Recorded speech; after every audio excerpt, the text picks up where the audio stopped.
watching Baddies Caribbean or Survivor.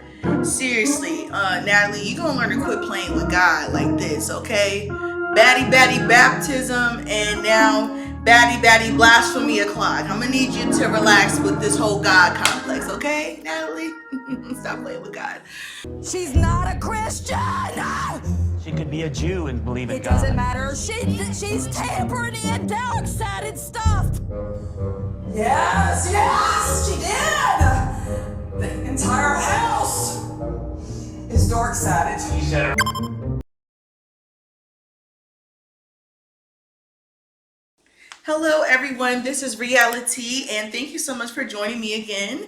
This is episode 4 of Baddies Caribbean, and we begin right after the baddie baptism. We wake up the next day and we are greeted with Scotty, Sapphire, and Natalie. Now, what I will say is I absolutely love their looks. I thought it was so cute and playful. Like those little butterfly neon clips reminded me of like when I was younger and when, you know, like we used to get our hair done and stuff. And we used to put those little clips in. It just reminded me of really cute, fun hairstyles, you know. And like the funny thing is they kind of look like, you know, the Powderpuff Girls in a way. I don't know. They look so cute to me. Natalie would be Blossom. Sapphire would be Buttercup, and Scotty would be Bubbles. Girl, sorry, I'm a little rusty, y'all. I'm just a tad bit rusty. Anyways, I thought they were looking really cute. I just had to get that off first before we started the video, and I got really deep into the notes. All right, Sapphire said that she's gonna keep fighting Bianca, and that's understandably so. Like honestly, I don't really feel as though that the beef between them was really real. Like you know what's funny too? I completely forgot the history of Bianca and Mariah Lynn's friendship to even begin with. I'm a longtime fan of reality TV, so I've been watching a lot of reality TV shows. And Love and Hip Hop, I totally forgot the kerfuffle that those two were involved in with each other, because they didn't even like each other at some point. Honestly, they've been doing each other grimy behind one another's back. Both of them were sending pictures to each other's men. Both were trying to, you know, do some real underhanded stuff. So, I mean... About your shit. Why you ain't say nothing to none of the rest of them bitches? Because you on my dick. My ex, and you want to my baby father, and now my baby father blocked your stupid ass. He should have came on your face and hoe ass. Yeah, and your mother is a crackhead. Worry about getting that bitch through rehab. What is you talking about?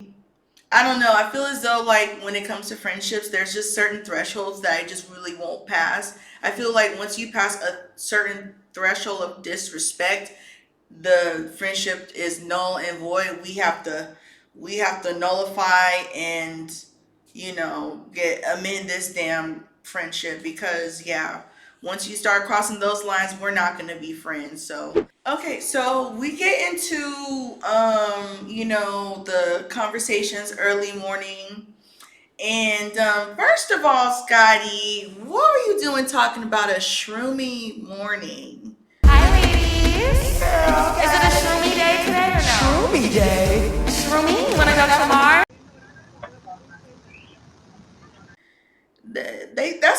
Is that what's got y'all acting up like that? Like, I mean, we saw what happened to Mel on Mean Girls with Now That's TV. Like, what? Y'all need to leave the shrooms alone. I don't know what, this is all alleged, but Scotty said that in the morning. I don't know if she was just trying to be funny and cute, but yeah, Scotty, you can't be saying that type of stuff. They begin to talk about how Gretchen was out of pocket. And I feel as though what they were kind of alluding to is that they were trying to tell her, hey, we don't really care if you say the N-word, just don't say it around these girls. You know, especially Sapphire. Like, I don't know why people have such a hard time with race, nationality, and ethnicity. It be really whooping people's asses. And it's really a pain. I really wish people would get a better understanding. Puerto Rican is not a race. So I really need y'all to understand race, nationality, and ethnicity, because this is a very good conversation that has been brought up, because it is honestly, it's got to stop. It really has to stop. It's not that complicated, especially the way in which Gretchen was saying it. It was just so malicious. It's like, damn, girl, like seriously, every time she said it, she was pissed off, which was the craziest thing. Like, even later in the episode, we'll get into it, but let's just stick to what's going on right now. They're also disgusted by her biting, Jayla, which was absolutely disgusting. Like, that's super crazy that you would, think to bite somebody. But I don't understand, but like, I don't know, that's just you just gotta take that to Gretchen's character. You just gotta understand that's a low down dirty bitch. And she gonna fight, claw, scratch, gouge your eyes out, spit on you, do whatever she needs to do in order to, gain some type of upper hand or do something when she's fighting you. Cause I don't know, that hoe was acting like a wild animal backed against a wall. And it was crazy because at the time they weren't jumping her. I don't know. Maybe I need to go back in the episode again. I know she did get into it with Meatball beforehand, but like I said, I don't feel as though like she was getting jumped, or possibly I'm maybe recalling incorrectly. If I am, just correct me down in the comments below. Yeah, so they just are kind of amazed on how hard she stood on it, and how hard she was doubling down. Like, they were saying that pretty much she's gonna have to stand 10 toes on it. And the crazy thing about that is I believe she's going to stand 10 toes on it. Like, I don't like her, but one thing she is consistent. Okay, one thing Gretchen is consistent, and we'll talk more about that later on in the episode. Natalie said that she's bringing in more replacements, which I'm not understanding this whole cast situation. Like, at this point, I really feel as though Natalie needs to check this like God complex in a way that she has, because like, Natalie, you need to get professionals to help you with casting, because we'll get into these replacements. Like, it's absolutely ridiculous later on in the episode when all these influx of women come in. I'm telling you, like, already talking about it is just overstimulating my mind as we speak right now. So we're just gonna go ahead and move on to the next scene, which is Jayla and the twins looking hella good. Now let's talk about this first before we even get into this scene, because there seems to be this narrative that keeps going, especially on Twitter, a cesspool of hating ass people. And by the way, I am on Twitter. I'm not a hater, but I am. We are there to report the news and bring the mess. So make sure you guys follow me on Twitter at RE.allyTea TV, I believe. Just look up this and you'll be able to find me. There seems to be this weird narrative that people are trying to say that the twins like just cannot stand Jayla. And I understand that Jayla is being very extra this season and being unlike the Jayla that we remember from Baddies South, or just even BGC Jayla. Like, like, I understand people don't like this Jayla 2.0 HBIC version Jayla, but yeah, her and the twins are good. So Sinead and Sorbet said that, in a tweet, that was a huge part of the reason why they even win. I don't know why people try to read too much into these relationships. It really doesn't matter. Let's just come here to enjoy the mess and the entertainment.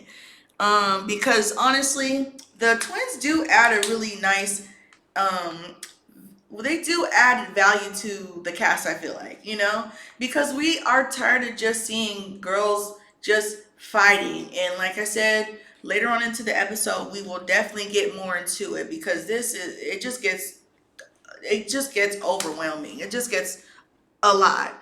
Okay, so Jayla and the twins look hella good. And that bite on her chest looks, oh goodness, it looks super vicious. Like, You know, she was like in The Walking Dead and she got bit. And then to hear that she had to get a tetanus shot, like, oh, yeah, it's not something that's to be taken lightly. So I would have been hella pissed too, because yeah, true, like I don't know you from a can of paint. You have the nerve to bite me. I don't know what type of diseases. That should absolutely be a requirement to have a physical before you come on, because you can't be doing that type of stuff. And honestly, that should be an immediate elimination. It should be no ifs, ands, or buts. There needs to be a rule set in place that there will be no tolerance, zero tolerance for spitting and biting. Okay? Spitting and biting are just low down, okay? Those are just absolutely disgusting things. So don't be spitting on people, y'all don't want to catch no charges. Trust, y'all don't want to be sitting up in the pinta, okay? But you know, I really like what Jayla said. She said she wanted to start in a positive note. She said she meditated, and it's like,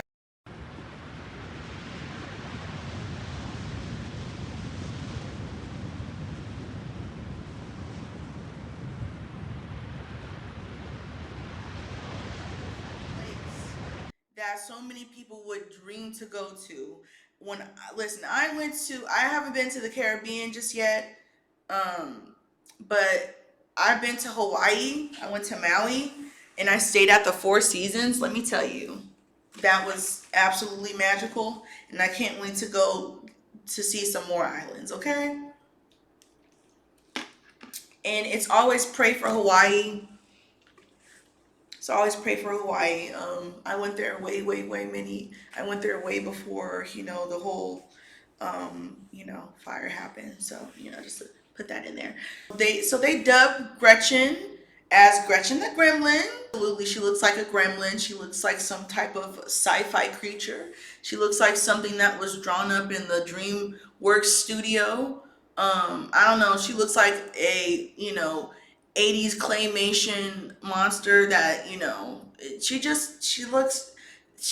doesn't give, you know.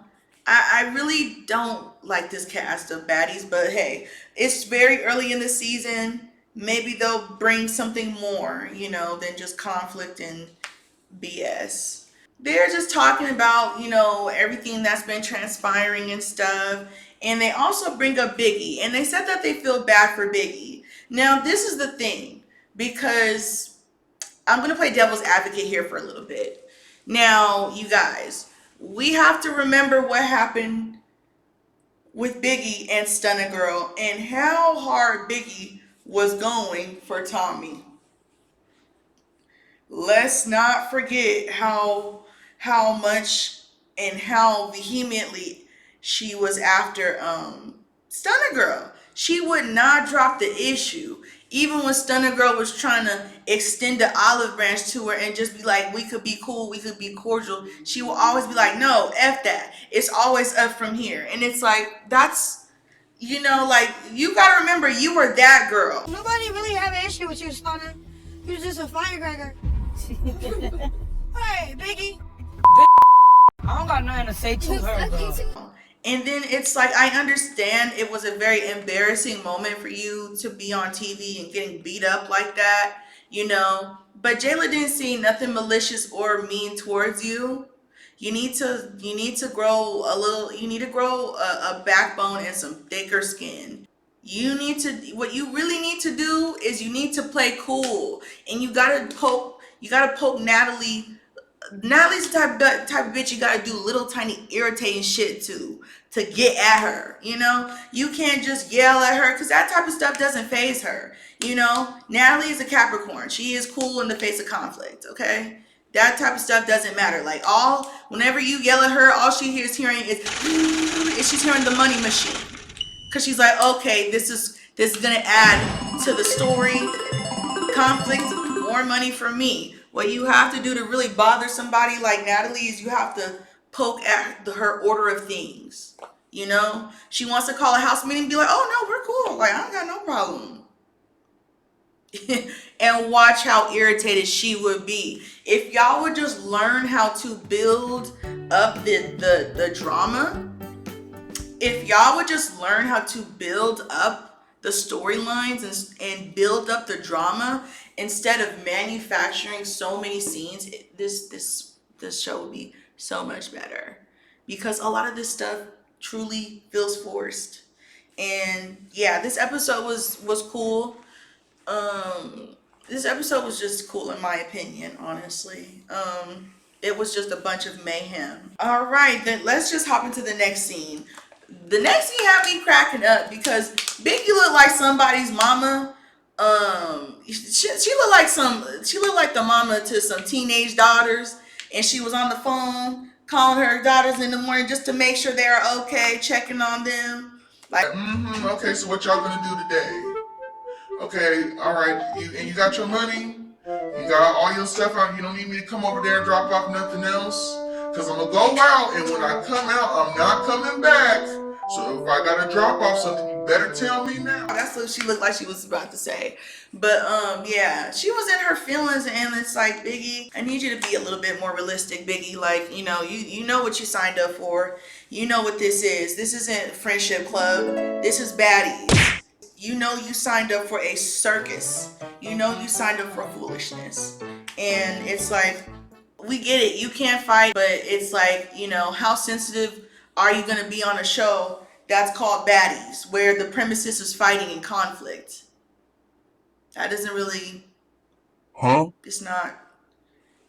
There's no correlation. Biggie and Meatball are rolling up.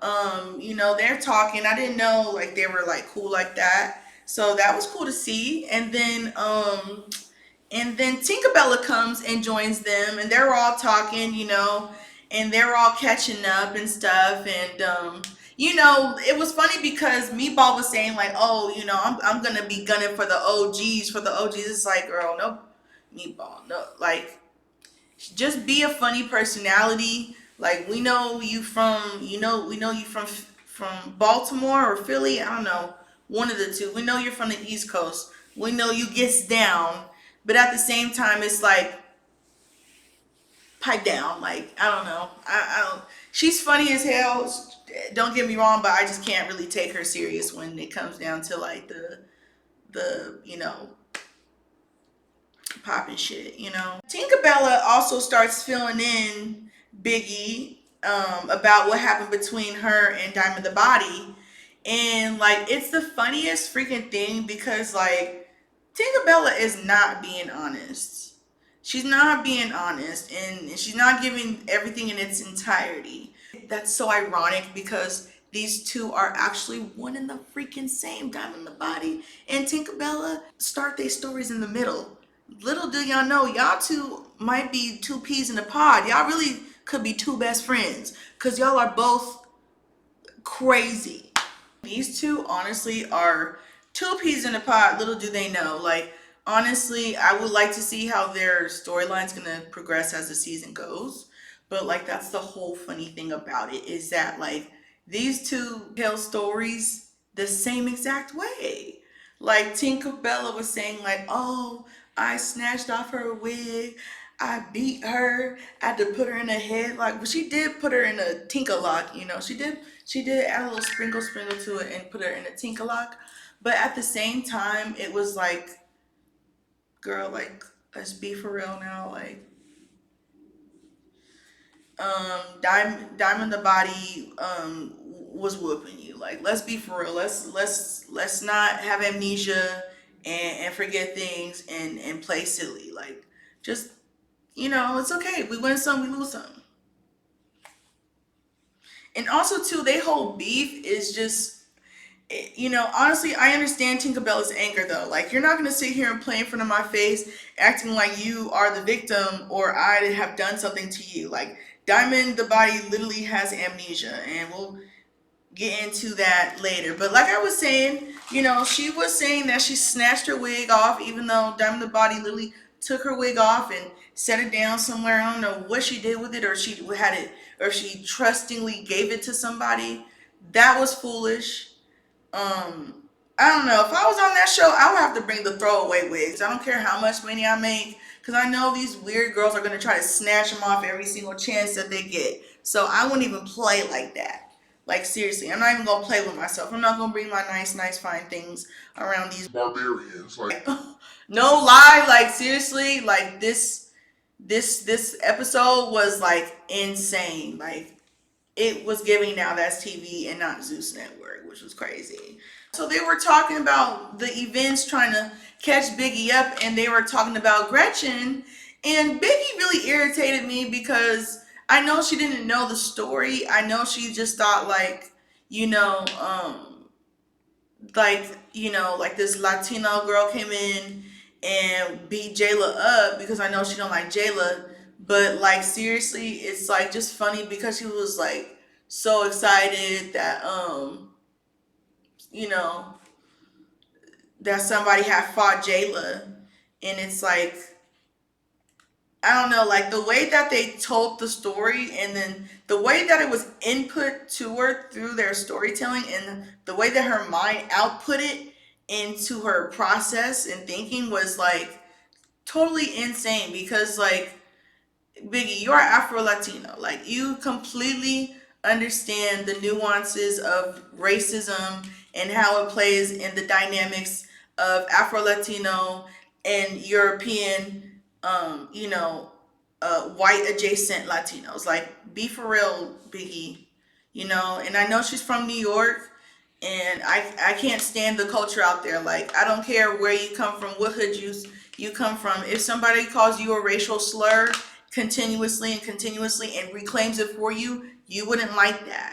If people start calling, if black people start calling other people racial slurs and said, "Oh no, it's cool, we reclaimed it for you," y'all would not like that. Y'all would not rock with that. I don't care what nobody says. So you need whatever, there's a lot of bad things that need to be unlearned. Like, take the accountability and understand that, hey, you are not black. Y'all cannot be saying the N-word. And I get it, freedom of speech, but also just remember there is no freedom of consequences. So, do with that as you must. For some reason, she was like, yeah, they can't be saying the hard ER. It doesn't matter if it's if it's the way we say it, she can't be saying it. What's not clicking? What's not clicking? What's not computing through your mind? And this is what I mean by the weak links. Like, her, like what makes you think that it's okay for a white Latino to be calling you the N-word, Biggie? Like, when they get mad at you, it becomes a whole different story. You see what I'm saying? That A becomes an ER. Or the way that they say it is like they're trying to, be condescending and put you down. I.e. the way Gretchen is going to be saying it later on in this episode. Because it was crazy. So anyways, we go into a change of scene. Now it is Dia and Slim Too Bad. Dia and Slim Too Bad are chilling in the morning. This is the let me tell them, wake their asses up and get ready to go do a scene. Honestly, Dia, girl, severely disappointed. I know, I give it to you, you got heart, but please leave the fighting to somebody else, because you cannot. The way you allow Gretchen to snatch off your wig, no, baby. Dia did no damage, and she was talking about how she was gonna go and and teach Gretchen a lesson. We'll see how that turns out, because I was really hoping she was, she did her big one. I was really hoping she did her big one. We'll see.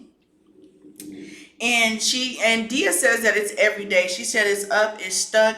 She said it's on site with Gretchen. Like, it's, it's like a bull seeing red. It's a wrap for Gretchen. And the funny thing is, in the confessionals, Slim Too Bad was saying like, oh yeah, Dia, you got that, Dia. You want to fight her every day. Like, you punk, what do you mean? What do you mean? They're supposed to be your friend. Ain't that your friend? Ain't that your friend? I know, listen to Ain't me. that your friend? That's not making sense. I thought we were supposed to, I thought y'all was buddy clicked up. That's what y'all was telling Diamond the Body, because yeah, y'all was trying to check Diamond the Body about Tinka and that whole situation, talking about, oh, Diamond the Body, what's up with you and Tinka, because you know we her friends. And me and Diamond is looking confused, like, girl, y'all just met. Some of y'all be real quick to call y'all. Some of y'all be real friendly with people and then wonder why y'all friendships be crashing out, you know. Y'all be so ride or die for somebody you don't even know. Like, be for real, you know. But anyways, yeah, they were asking her about the situation, and they were kind of pressing her in a way. I don't know where DTB's from, but like, I know she messes with a lot of people from LA. It just felt like they were pressing her in a certain way, like, well, yeah, well, what you got to say about the situation? And here is what I feel about this whole situation. Like I said, these two are more alike than they actually think. That's probably why they bump heads right now. These bitches they both got mouths on them. They both can fight very good. And they both have a good fighting style. Yeah, they both have the same aesthetic, you know. Except for like the bleaching and stuff. I said, oh, jump scare. You could just say, I don't know, yeah, they don't have the, as far as the skin complexion goes, but like, yeah, those two act very alike, because Diamond the Body seems to forget Where she at? Ask where she at, and I got the video. Don't play with me. she initiated all the drama between them. And I understand Diamond the Body's reasoning in a sort of way, because it's like, hey, I got one chance. Let's do this. We two are the names, and let's make a moment where they cannot say no to us. Both of them did what had to be done. But like I said, Actions are not free from consequences. Freedom of choice means freedom of consequences as well too. You can't tell somebody how to react after you have done something to them. You can't tell somebody what to do. You can't tell somebody how to feel, like, after what you've done onto them. Like, if they have a grudge with you for the entire time, it is what it is, you know. Especially a person who especially somebody who doesn't take accountability. Like, that's got to be so annoying, because neither of them take accountability or responsibility for their breakdown. Like, you know, it's like, are y'all gonna keep fighting, or are y'all gonna eventually have some sort of conversation, because y'all have more in common than you two believe? And that's like the crazy thing. If these two become like real close buddy at the later on in this season, I called it here. Okay, we're just gonna do a little, you know, a little deja vu. But if it happens, I called it first. Then they try to talk about something different, and I wish that this would be a conversation that they all have together, because what Dia shared was honestly extremely touching, because I have a brother myself who has been in and out of the system, who has dealt with police violence and brutality, and it is heartbreaking to hear how many Black men are under attack. It truly feels like that, you know. It truly feels like they criminalize Black men immediately. And it's so disheartening to hear that her brother lost his life to police violence, you know. And my deepest condolences to you, my love, my deepest condolences. I have nothing to say about that besides I hope that maybe this trip brings her some sort of healing, as well as much success as possible. I want to see these ladies thrive after this. And we're back with Biggie, and she brings Tommy on the phone. She got Tommy on the line, okay? She done hit up Tommy, and they're talking, and it's like super funny, because like I just immediately in my mind, as soon as I saw Tommy on screen, I really hope we don't get the Biggie from Baddies West. Like, you can keep that because nobody liked her. She was crashing out for Tommy, constantly on Stunning Girl. Like, she didn't know when to stop. So yeah, they're catching up, and Tommy's looking good. She looks a little, I don't know though, like her complexion looks a little, I don't know, maybe she had on like a face mask or something, or maybe it was just the lighting, but her skin looked really a little bit brighter than normal, but you know, that's neither here nor there. Tommy is a very beautiful woman. She always looks good with her crazy, deranged self. That song that was playing while they were doing, you know, Tommy's B-roll or whatever, or introduction role, I was like, if that's her new material, please, Tommy, stick to your day job. You can keep it. We don't want that. Just stick to looking pretty. If that's your new material, you can keep that. Nobody wants it. Sorry. Yeah, immediately here goes Biggie, already falling back into Tommy's lap like a good dog. It's just, I'm so over it. I need to see you, I need your energy, like, I can't do it. I understand you want to have people on your side, Biggie, but like seriously, like it's so annoying to see you acting like this. Like, you are a grown woman. Stand up, girl. You are a grown woman fanning out. Tommy talks about, you know, how she came on last time on her season of Baddies. She said she came on there trying to act like a mature, evolved woman. I don't know if she meant, you know, alleged drugged woman. Like, you know, Tommy, you were not a mature and evolved woman. You was just, whatever you was on is what you was on allegedly. So I'm just gonna say that. But yeah, you were a mess the last time, and I don't know how much money Lemmy slid you underneath the table to let Natalie make you look like a fool, but I'd rather see the real, more authentic Tommy than the paid under the table, you know, try to make Natalie look like the big dog Tommy. Like, we knew that was a ploy last season. We knew that was a scheme that Todd set up. Okay? Well, it could have been a scheme that Todd set up for him to come to you with the bush. We knew that was a scheme.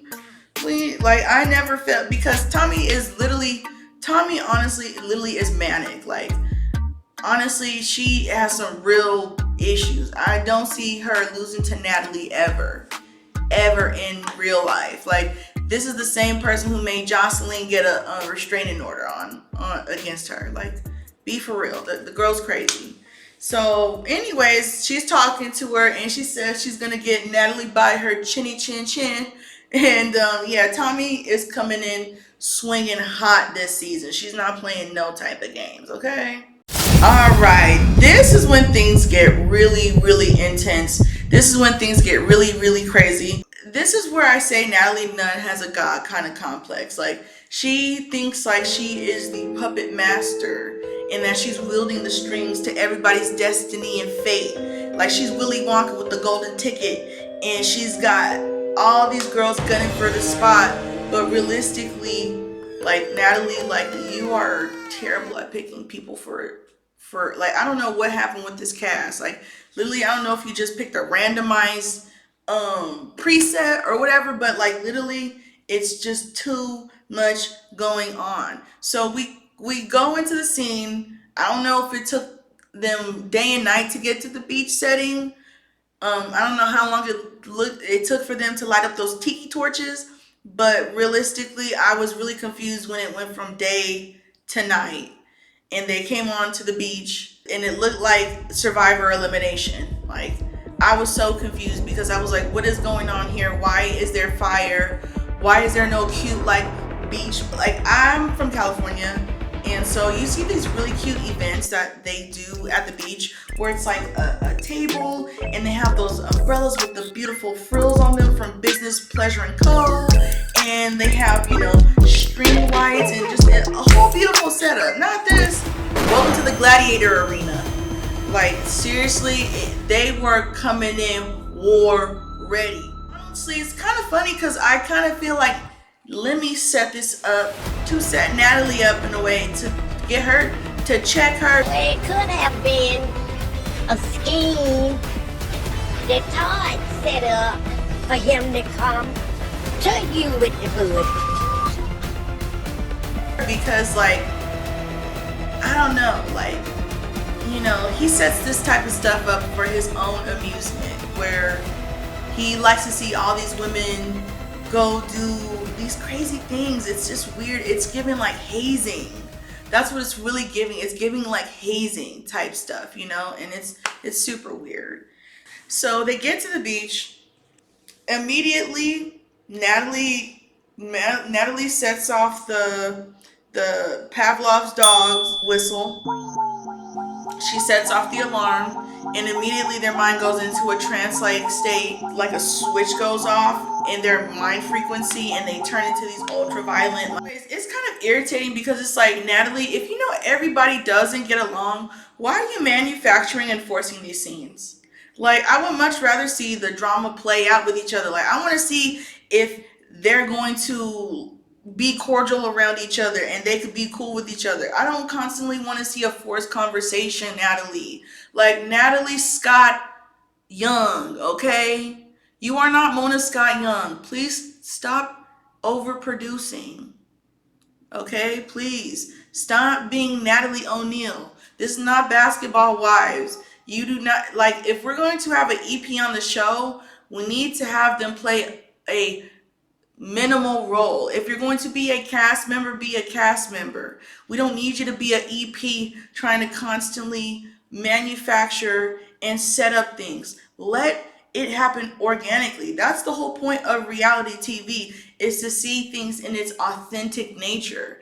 You know, we understand that there may need to be things that need to be pushed along to get things going and get action. But like, seriously, this over-manufactured, overproduced, augmented like conversations and drama is really, it's just really starting to get a bit much, you know? It's just starting to get a bit much. So, yeah, this is the calm before the storm. So we get introduced to 1, 2, 3, 4, 5. I don't know how many new people we got introduced to, but literally it's overwhelming. So Kiva introduces herself. Yeah, the requirements to do this, the requirements to get on as the reserve or replacements was, it's like y'all didn't have to do much. I think Kiva fought somebody because they threw something at Natalie, and she fought them, and Natalie decided to give her a ticket. Very low barrier to entry. J.O. looks real rough. She looks like she walks the blade. No shade, no tea, no shade. You need to leave.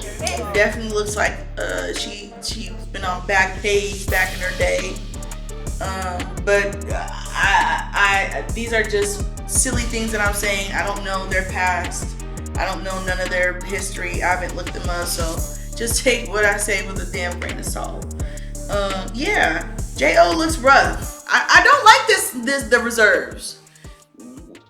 We need to eradicate the reserves. Like, there's nobody on the reserves that I really care for, and it's just too much.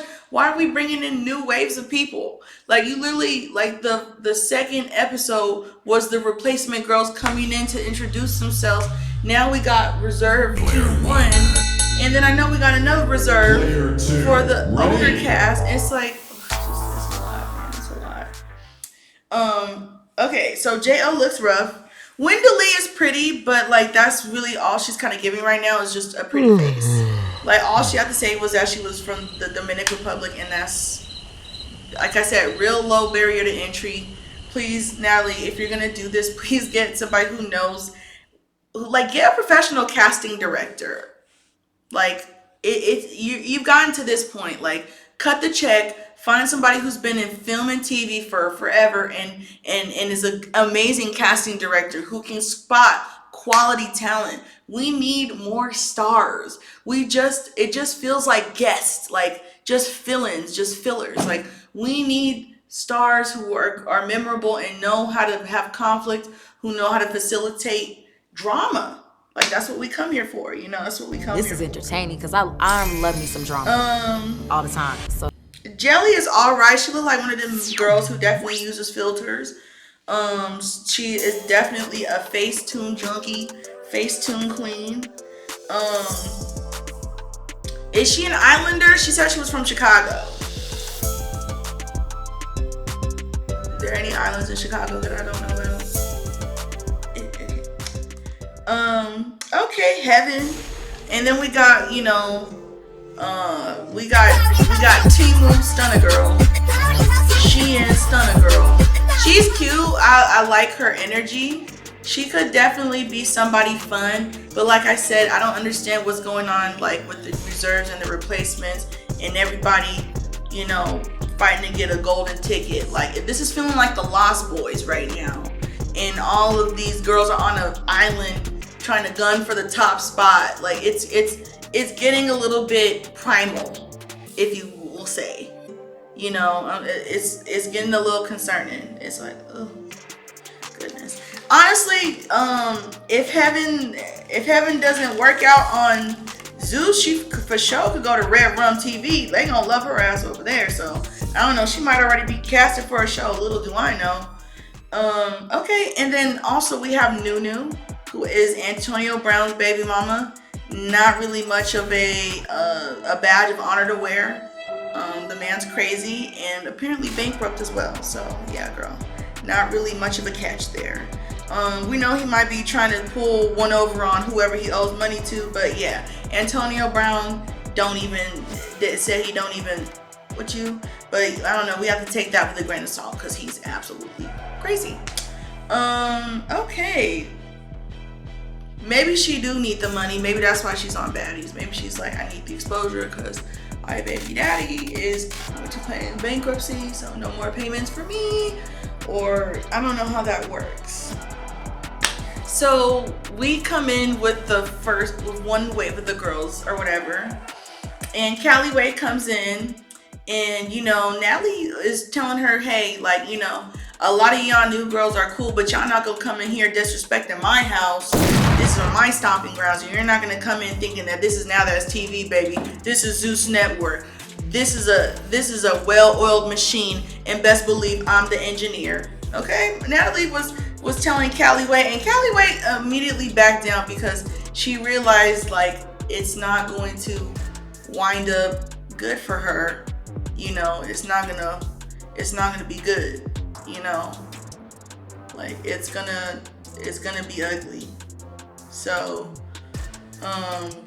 yeah, she backed down to Natalie and was apologizing. She learned, you know, if you hop on the Natalie Nunn ship, that is smooth sailing. You know, you don't gotta worry about you know, you might even get a ride on the PJ. You know. Okay. So yeah, so they clear the air on that or whatever, and then I can't even take these two seriously. Callie Way and Mariah Lynn start confronting each other, and it was just a whole bunch of smoke and mirrors. Like, those two stepped to each other and did absolutely nothing. It was a joke. Like, why would y'all come up to each other, you know, ask like, you got a problem with me? No, I don't. No, you have a problem with me? No, I was just stepping up to you like, no, Mariah Lynn, you wanted a storyline, and Callie Way, you just wanted to show out.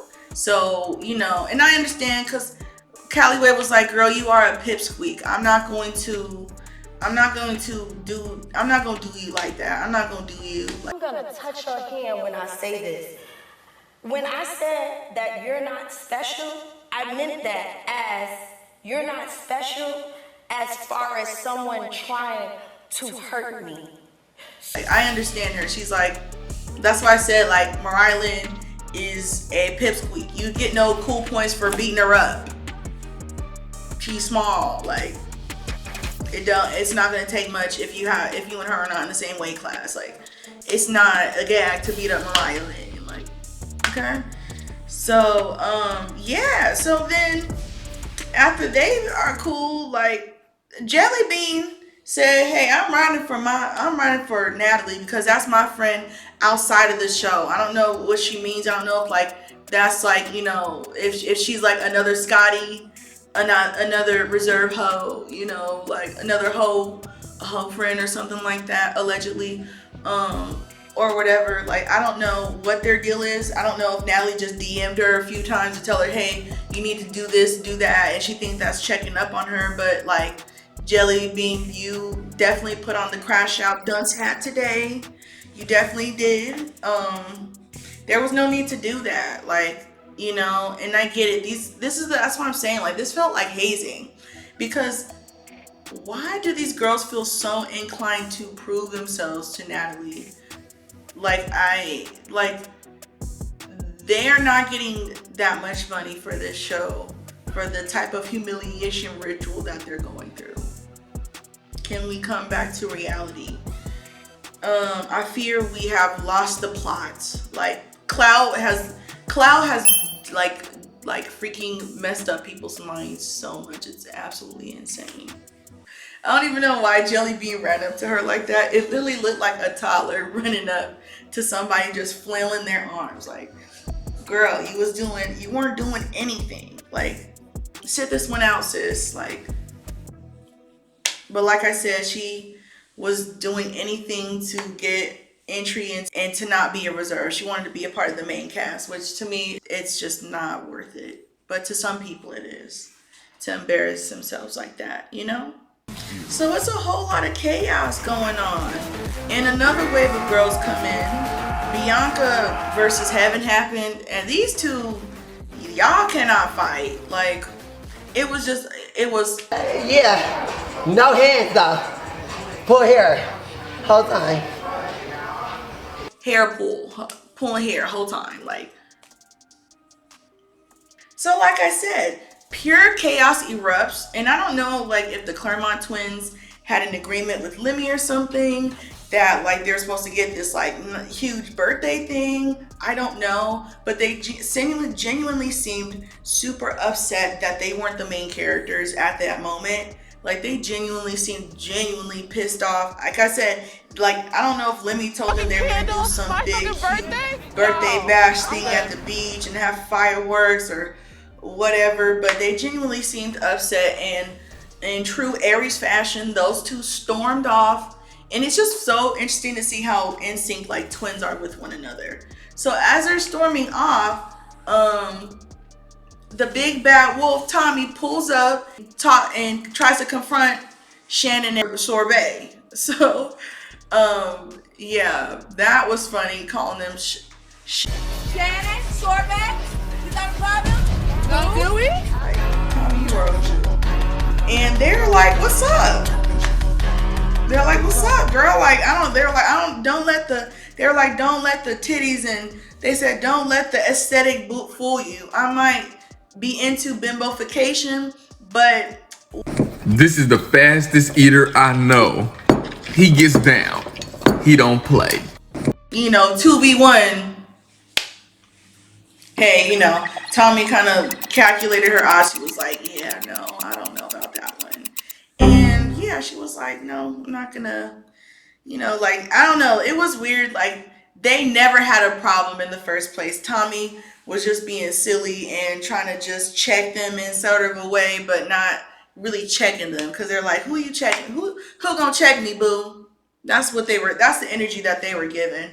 So Tommy's like, okay, babe, well, y'all have a good one. Have fun in Malibu, with all, you know, Chris Brown and Travis Scott and whoopty woo woo, and, you know, have fun in Malibu. It's a little sad to see the twin go, but hey, bye. They said we want to go back to our lit normal life. Like, they're like, this is fodder to us. So back to the beach. It is Meatball versus J.O. And Meatball, you got clapped. Like, you got your head knocked off. Like, girl, J.O. is from a little bit deeper in the trenches than you are. Like, you're from the trenches, but J.O. might be from the Mariana Trench. Like, she might be at a different depth that you're not able to even calculate. Because the way she minked you up was Yeah. No, stick to fighting Gretchen, baby. Stick to fighting Gretchen. You and Gretchen, stick to fighting Gretchen. Okay? Sorry. And I'm not trying to be funny, but why is she shaped like the villain from Sonic? What's his name? Is it Mr. Eggman? Why is she shaped? I'm not trying to body shame her or nothing, but yeah, girl, you ain't had no business fighting her. And then it was Dia versus Nunu, and oh my god, Dia cannot fight to save her life. Originally, it was Dia versus Gretchen, and for some reason, Nunu was trying to say that Gretchen is a small girl or whatever, and that she shouldn't be fighting her. Like, no, baby, you just wanted a storyline, and you get no cool points because Dia is a terrible fighter, baby. Dia is a horrible fighter, okay? Dia cannot fight to save her life. She got beat up by you and Gretchen, okay? Dia, sit it out, okay? Let Slim Too Bad stick to fighting, because the way Slim had, I don't know who Slim was fighting. I don't know if it's gonna be in the next episode, but yeah, this one frame right here is saying a lot without saying a lot. All right, we are getting close to the conclusion of the episode, and yeah, Callie Way versus Jelly mopped that girl. Like, I know Callie Way has fought. I know Callie's fought Krishan before. Her and Krishan, Krishan is in a whole different class of fighters. But also, you gotta remember too, it's been years since that happened. Callie has had a child since then, and honestly too, Callie could fight. Like, Blueface, he could fight. Like, she could fight. It's just at the time with her and Krishan, yeah, just that girl was crazy in love with Blueface. So yeah, she was fun to. That gives you a whole different type of strength when you're in love with somebody. You really be crashing out when you in love with somebody, and yeah, you will be very surprised. So okay, so in the midst of all this, Natalie tries to get everybody to calm down and have some dialogue, and it's like, Natalie is so annoying. But yeah, Natalie pulls Gretchen to the front and it's like, Gretchen, come hither. Bring yourself over here so we could talk, because you got to stand 10 toes down on what you said, because nobody in here liked what you said. And it's like, this is the prime example of why I say, like, it's not okay for other races to say it. Because she was like, I think you guys have a misunderstanding of me. I really want you guys to get to know me better, because if you guys really know the real me, you guys will really, really like me. And like, they were trying to extend the olive branch to Gretchen and just be cool, like, be like, okay, like, don't do that shit again. But then Meatball chimes in and she was like, bitch, Meatball's like, we don't like you. And then all of a sudden, Gretchen gets like, literally a switch flips off in her, and she says the N-word again. And then Sky's in the confessional like, okay, girl, we already warned you. Jayla, get her. And once again, Jayla did not do nothing. Sorry, Jayla. Love you, girl, but you didn't do nothing. Like, that girl has fast reflexes. That's the type of girl you gotta really bum rush her. You really gotta be the aggressor. You can't be trying to go blow for blow with her, trying to alter attack. That is the person you gotta get up close with. You can't do no distance fighting, Jayla. Gretchen has way longer arms than you. Jayla, I know you're used to being the one with the long extend and the long reach, but that is no longer you. That title goes to Daddy Long Leg Gretchen. And that was no dig to her, like, and her, that's no dig to her. I'm just saying, like, the bitch is, she's shaped like a spider. Okay? Not a tarantula, because tarantulas are thick and heavy. Like, no. And she ain't no Black Widow because she's not that girl. So, yeah, she's going to get Daddy Long Legs, okay? But, yeah, Jayla was not working Gretchen. I was like, girl, hang it up. Like, whatever you think you're doing, you're not doing. Like, leave Gretchen to Meatball, Because you're not doing nothing for real.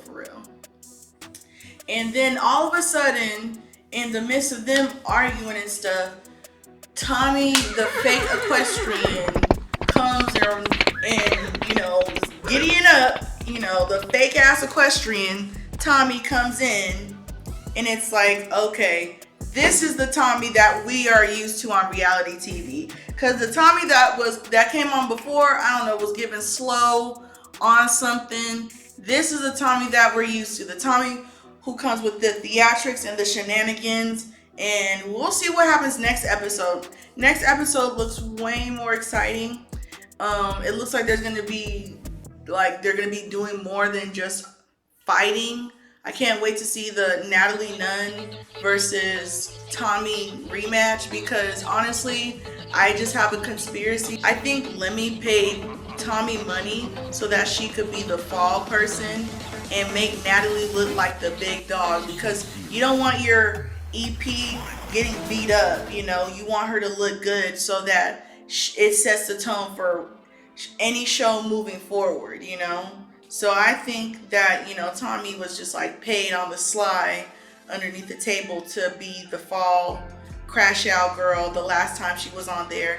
And I think that really pissed her off, because like I feel as though like she did that, and I feel as though like she didn't like the way that she was portrayed. So now she's gonna come up over here with a bigger check and act an absolute fool. And like she said, check Miss Natalie Nunn, you know. Even if my name was Natalie Nunn, these bitches still couldn't check me. Man, she was feeling herself for that one. But thank you guys for joining me. Please like, comment, and subscribe. I would love to hear your thoughts about this episode. Do you think that Jayla is really doing too much? Do you feel as though, were you sad to see the twins go? Tell me what you guys think about this episode. Tell me what you guys think about the new wave of replacements and second string, I don't know, like D-League, I don't know. Yeah, we'll see how this works out. But thank you guys so much for joining me again, and I can't wait till the next episode.